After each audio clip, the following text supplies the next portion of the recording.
Hey friends, if you like the Nexus Podcast, the best way to continue the learning is to join our community. There are 3 ways to do that. First, you can join the Nexus Pro membership. It's our global community of smart building professionals. We have monthly events, paywall deep dive content, and a private chat room, and it's just $35 a month. Second, you can upgrade from the Pro membership to our courses offering. It's headlined by our flagship course, The Smart Building Strategist, and we're building a catalog of courses taught by world-leading experts on each topic under the Smart Buildings umbrella. Third, and finally, our marketplace is how we connect leading vendors with buyers looking for their solutions. The links are below in the show notes, and now let's go on to the podcast. All right. Hello and welcome everybody back to the Nexus Podcast. I'm your interim host, Brad Bonavida. I'm the head of product at Nexus Labs. Hopefully you've missed us. We've unfortunately been out for a while getting all set up for January. So thanks for being patient, but we have a great docket and schedule of new guests coming in the new year starting today.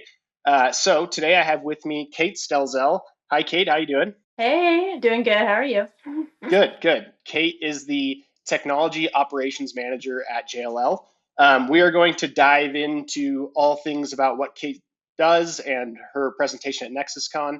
But first, just to settle some Nexus at the Nexus things, what's going on in our community today. First off, if you don't listen often, for the full experience, make sure that you subscribe to our newsletter. That's the best way to stay up to date with everything that's going on. And then a couple of other important things that have been happening at Nexus Labs quickly. James and I just got back from Detroit, where NexusCon 2026 is going to be. The venue is called the Department at Hudson's, and it is spectacular. We are super excited, stoked. It's so nice. We're going to have a blast. Windows everywhere, brand new venue, huge ceilings. It's going to be amazing, right in the heart of Detroit. It really got us excited for this. And abstracts for speaking at NexusCon 2026 are going to be open on Wednesday, February 11th. So that's coming up. People have a lot of time to apply to speak, but keep in mind that's coming. And then otherwise, we also have this week, we have our first Nexus Cast virtual conference. By the time that this podcast comes out, that event is already going to have happened. So hopefully you were there. But if you weren't there, the on-demand version will be available on our website as well. We're very excited about this as well. We've got speakers from JP Morgan Chase, Morgan Stanley, BXP, Heinz, Dartmouth College, Innova Health Systems, and more. It's all going to be about their OT device management. We also have tons of breakout rooms and demo stages and virtual booths. It's going to be pretty cool. And then we're repeating this Nexus Cast virtual conference on a new topic. It's the second topic for Nexus Cast number 2 is going to be work orders, digital asset registers, and condition-based maintenance. So kind of up your alley, Kate. And that one is going to be on Wednesday, April 15th. So plenty of time to sign up. By the time this podcast is live, you'll be able to register for that event. And we'll also be looking for speakers for that. So please do submit your applications when that comes out. I think that's it on the Nexus update side. So let me introduce Kate a little further. So Kate, the reason that we wanted to have you on this podcast is that you were a speaker at NexusCon last year. You spoke with Arup, and your guys' presentation was called the Mythological Single Pane of Glass. And I think I told you this, but you guys got second place for most amount of votes. So you almost won best presentation. It was a really solid one, so close.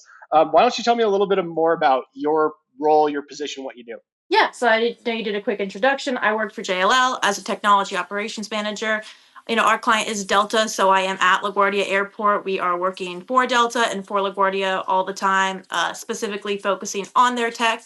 They've made themselves at LaGuardia one of the very focused on technology areas. So almost everything you see when you walk into LaGuardia, specifically Terminal C, I won't comment on the other terminals, but is going to be very tech-based. So we're monitoring everything using the Internet of Things, everything from the small things of like the bathrooms to the trash cans, and then we're going all the way to our like power monitoring equipment, our escalators, our elevators. So basically anything you think that we could track, we're tracking it there. And it's all being monitored through my team over at LaGuardia. Nice.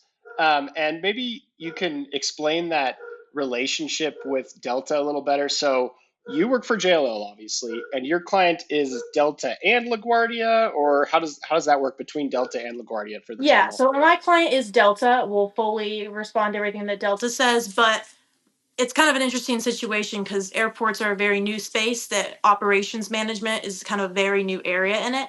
But what Delta did specifically for Terminal C is they're leasing that property from the Port Authority of New York and New Jersey. So technically, the Port Authority would be our overall, like Delta's client, but we don't really report into them. Obviously, they have certain rules and regulations that we have to follow as being their tenant.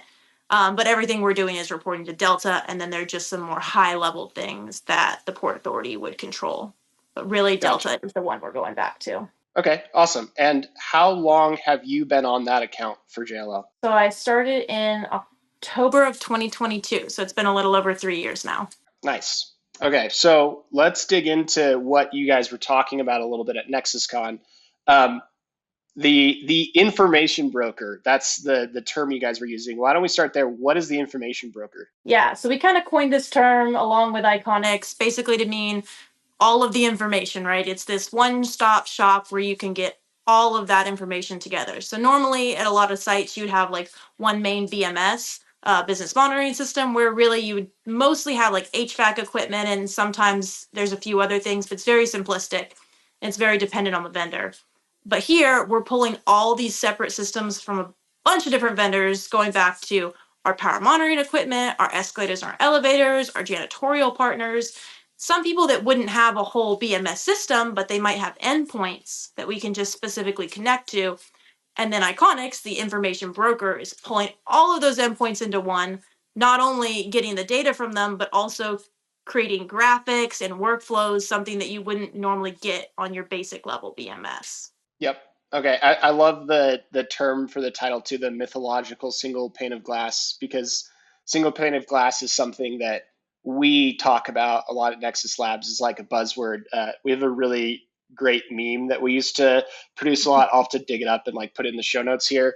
But it's like it's a, for lack of a better term, facility management basement, and there's these two gentlemen sitting in this room, and there's like 9 screens around them, right? There's the BMS, there's the old BMS, there's the elevator control, there's security, there's CCTV, and the concept of the single pane of glass is that there's no longer this room with 9 different screens, and you're able to like have that on one platform.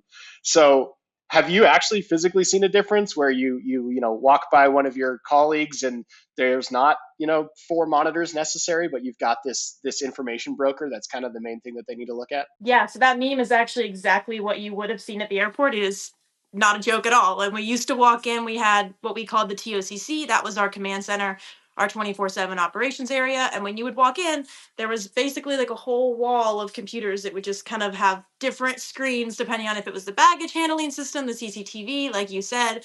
And now when you walk in, there's probably like 2 or 3, because there are a few that have to be separate. Specifically, the baggage handling system is an example, but it's just that system and then Iconics, and that's all you have up. So instead of having 20 different logins, 20 different screens that you have to look at, and trying to specifically focus certain people in certain areas, now everyone has access to the same information and everyone can see it all in one place.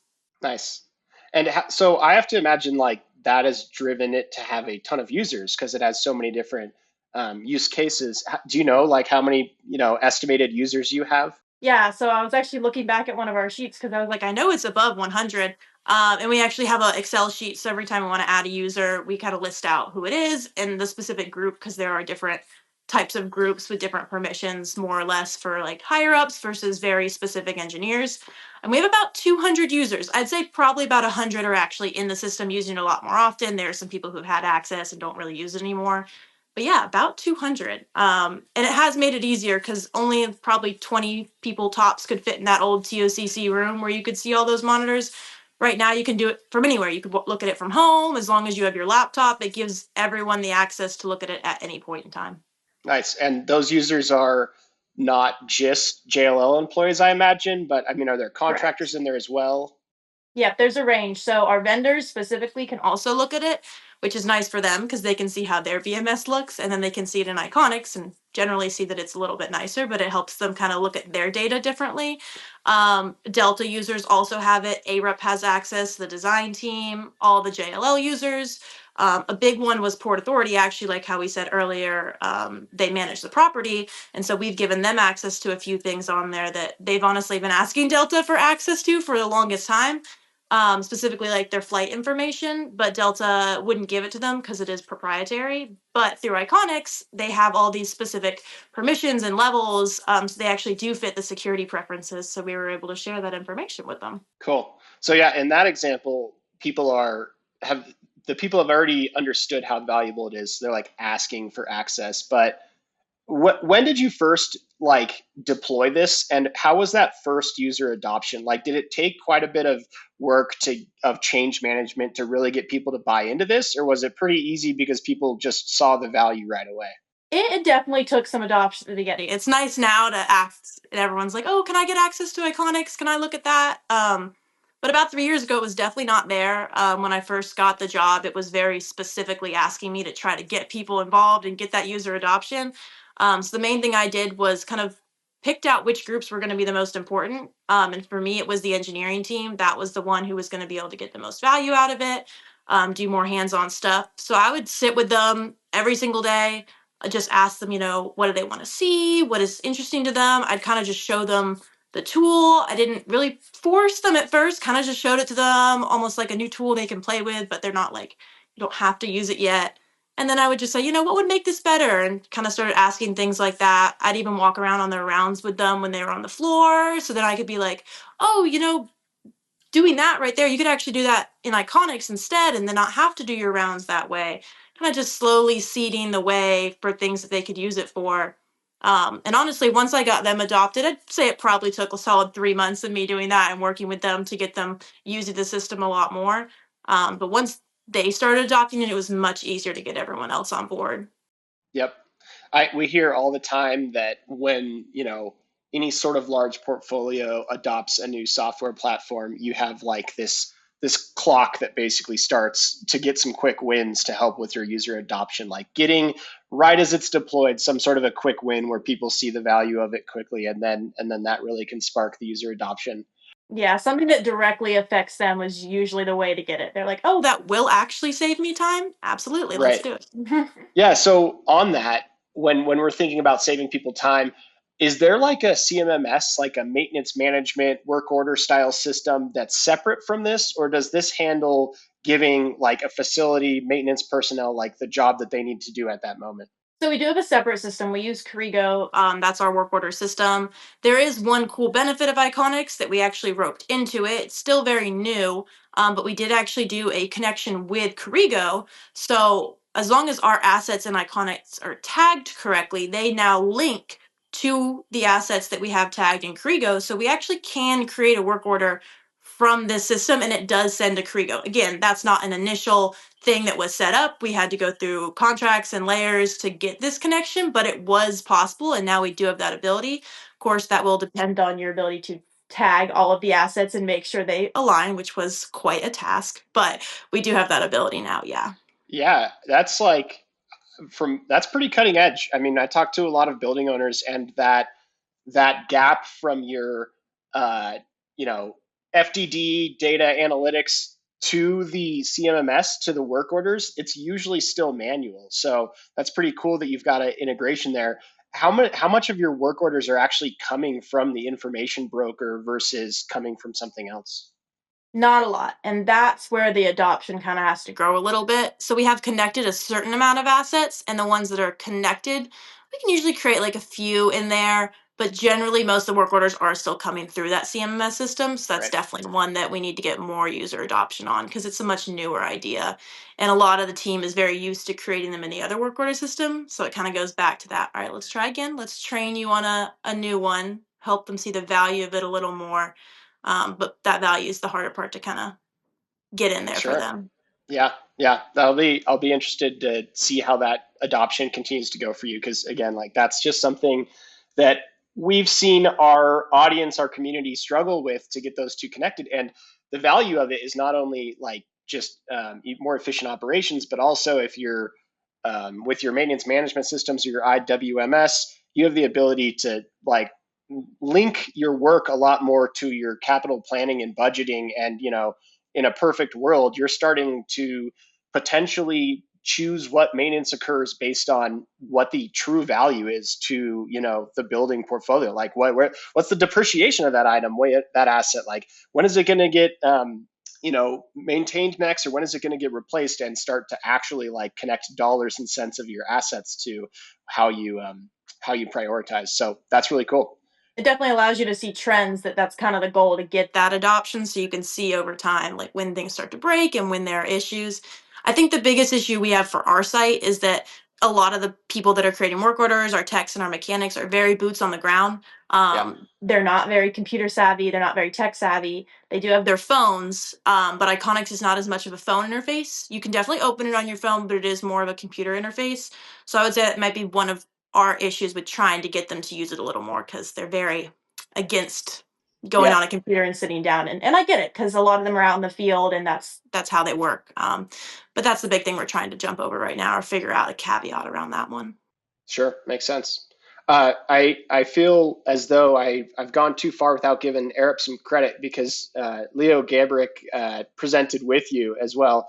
And I think, one of the most important points that you guys got across in your presentation was not only about this information broker and, how much it does for you and how helpful it is to have everything on one screen, but how the mentality was really to build this thing, not just like you don't just go purchase this single pane of glass. Can you talk a little bit more about that and the mentality of this being like a build your own single pane of glass instead of a buy one and just install it?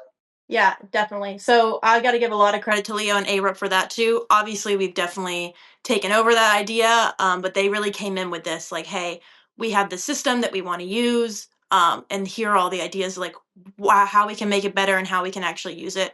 And honestly, seeing the way that they looked at it very much made me change my mind about how I want to implement it. And I think it's actually why it got implemented better, because I very much focused on what are the objectives we can actually get out of it? What data can we pull out of the system? And how can we make that actionable? The biggest thing was actionable for the client. If we're not giving something back to them, they're spending tons of money on this, and it's worth it if you can show that they're getting value out of it.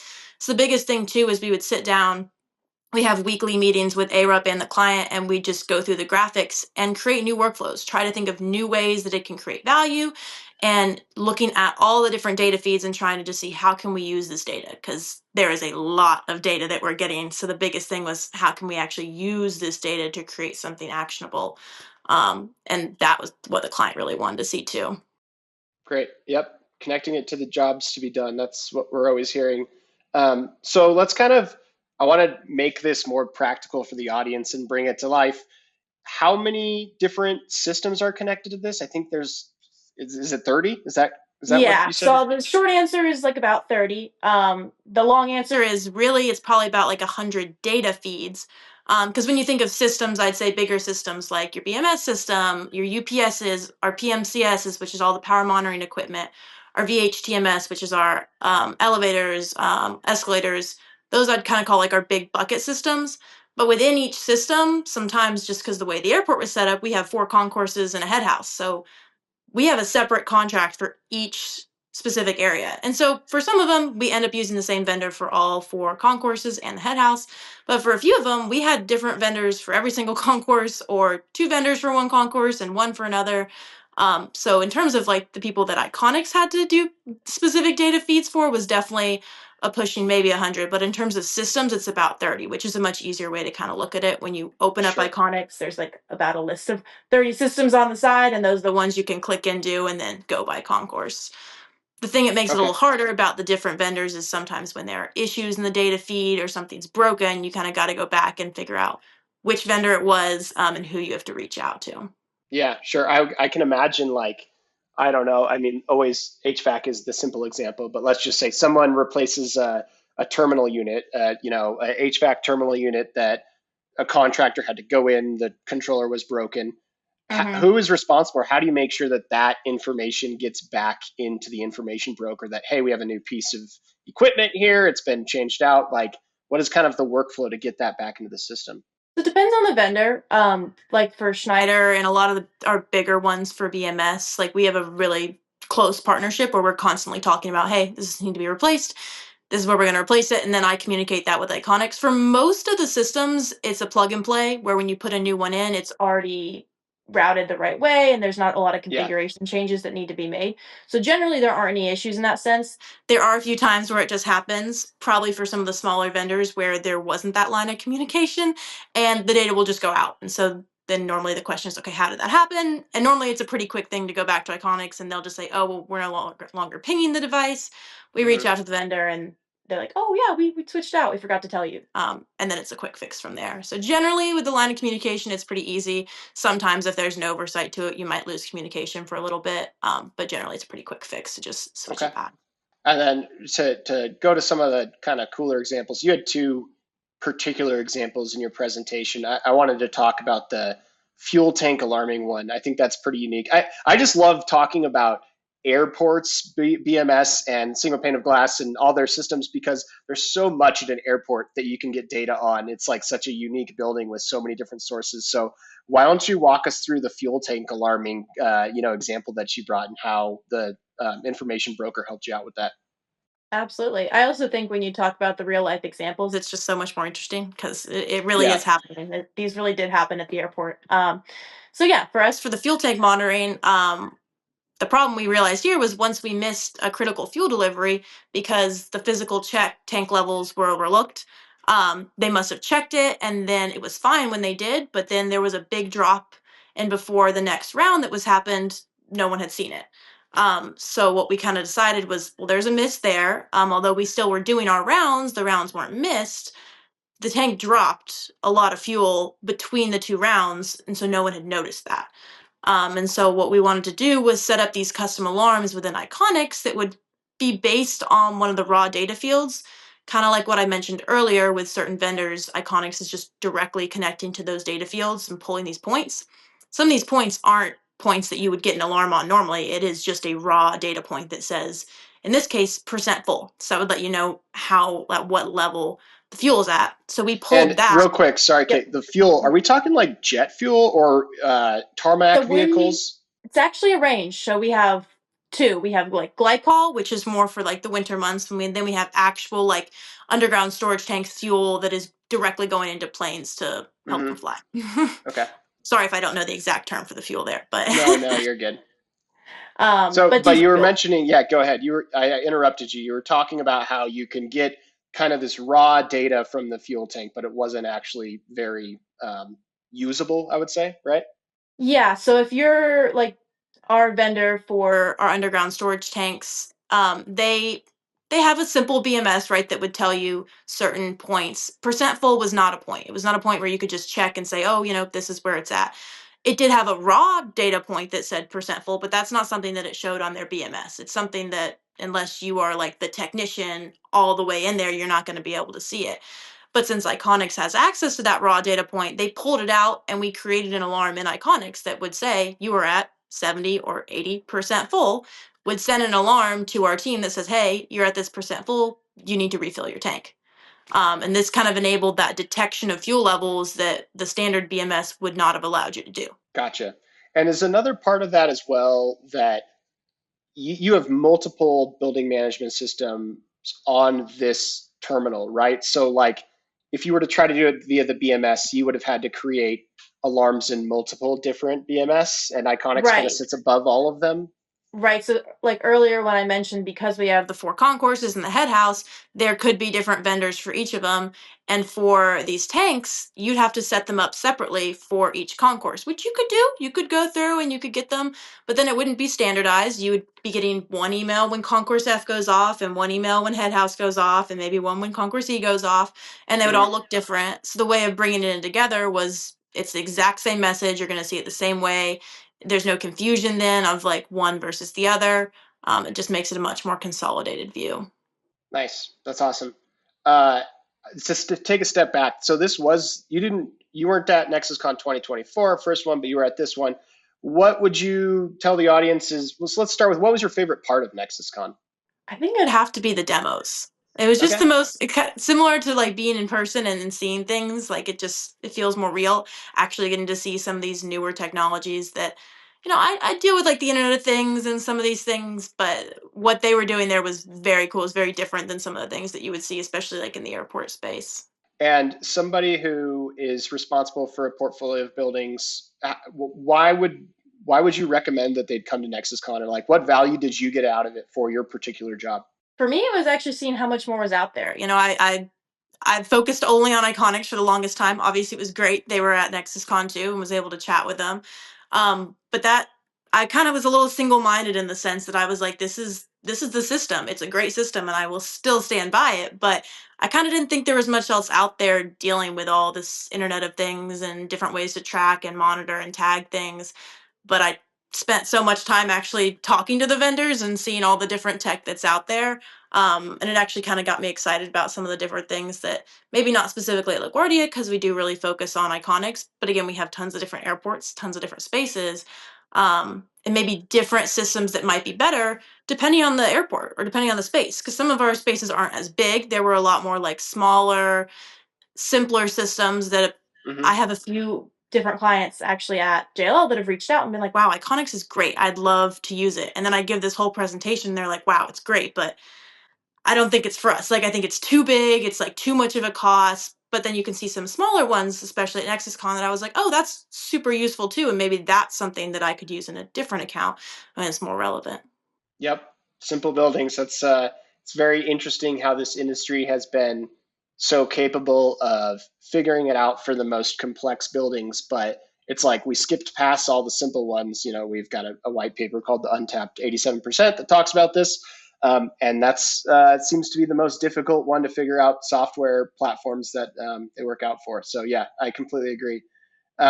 So what about your job? I mean, we've talked about the information broker. Tell us a little bit about your job today. Like what are you focusing on now? What's keeping Kate up at night and keeping you working on the Delta terminal? Well, right now, definitely is just making sure that we get through all the snow and ice storm that's coming through New Yeah. York City. So we've definitely been focusing on that. Um, but I'd honestly say the next is thinking of the new workflows. So I kind of already put this out to my team the other day. One of the biggest workflows that we got known for at Delta was one that dealt with the jet bridge area.